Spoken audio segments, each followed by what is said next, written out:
Hi everyone. Today's talk is about the lung collapse and surfactants.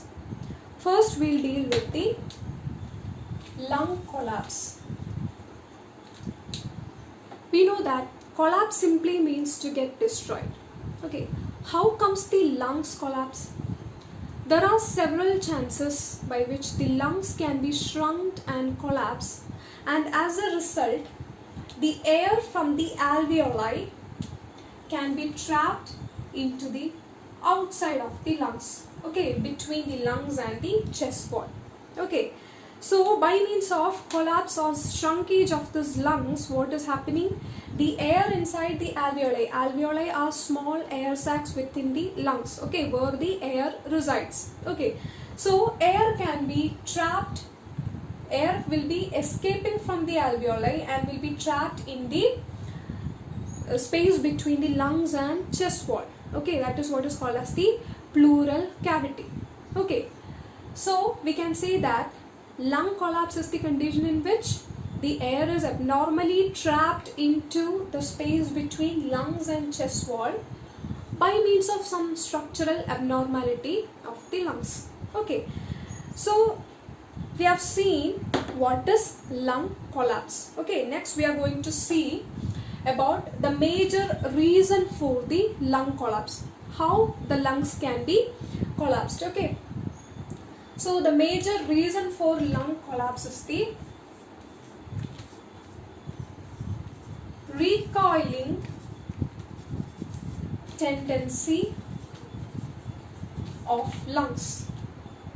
What is recoiling? Recoiling is the ability of some substance to return back to its normal size and shape. Okay, so any substance which are elastic have the ability to recoil.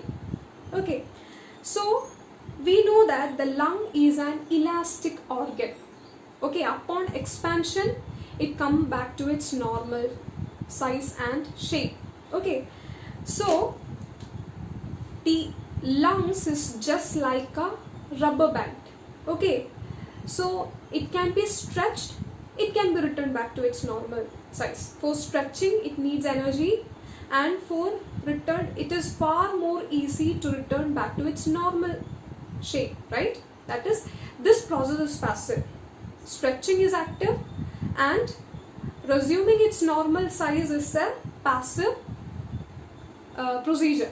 Okay, so the lungs will be just acting like a rubber band only. It will be expanding and it will be returned back to its normal size and shape. Okay, recoiling, return back to normal size and shape. Okay, so the lungs is having a recoiling tendency because lungs is an elastic organ. Okay, so for this recoiling tendency of lungs, there are two factors which is having major role. Okay, how the lungs is acting like an elastic organ? Because of the two factors. First one, because of this elastic tissue of the lungs. Second one is the surface tension forces. Surface tension forces in the alveoli.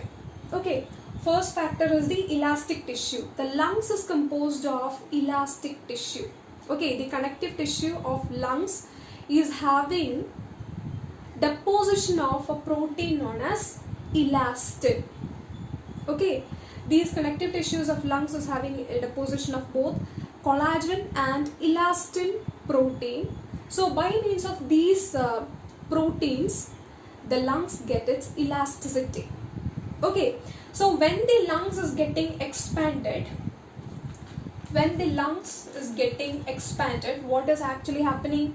The elastin and collagen fibers within each cells is getting actually stretched.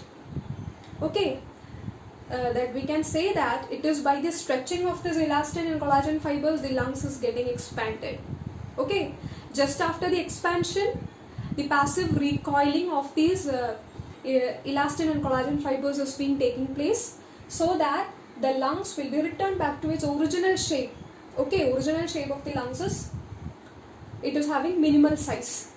Okay, so first factor, it is by the deposition of collagen and elastin fiber. Collagen is one structural protein which is having role in the structural characteristics of some organ, and elastin, like the name implies, it will be giving its elastic property. Okay, it can stretch and it can return back to its normal size. Okay, so a large lungs will be having more amount of elastin, more amount of this connective tissue, so more amount of deposition of this elastin and collagen fibers. Okay, so in the case of large lungs, the recoiling tendency of lungs will be very maximum because of high deposition of these protein, elastin and collagen fiber protein.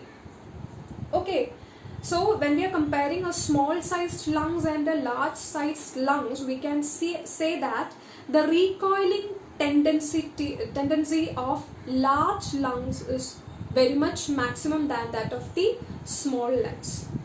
Okay, second one, we can say the surface tension forces.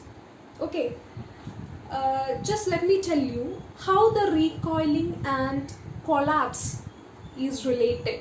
Okay, just now I've said that the recoiling tendency is the reason for, will results in the lung collapse, right? Recoiling means the passive attainment of the normal size.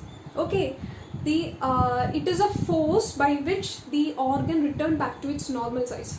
Okay, so when this lungs is getting retained back to its normal size with such a force, what is happening? It can lead to collapse.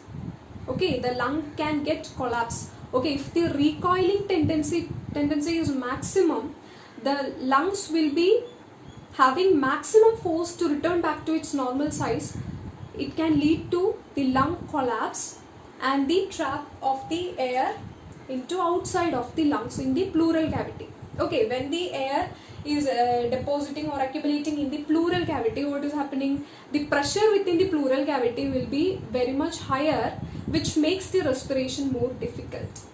Okay, so that is the relation between the recoiling and lung collapse. Okay, the recoiling tendency is because of the elastic tissue and the surface tension. We have already discussed about the role of elastic tissues in recoiling. Second, we are going to see about the surface tension forces. Okay, what is surface tension? Surface tension forces in the alveoli. Okay, so first I'll just magnify this portion.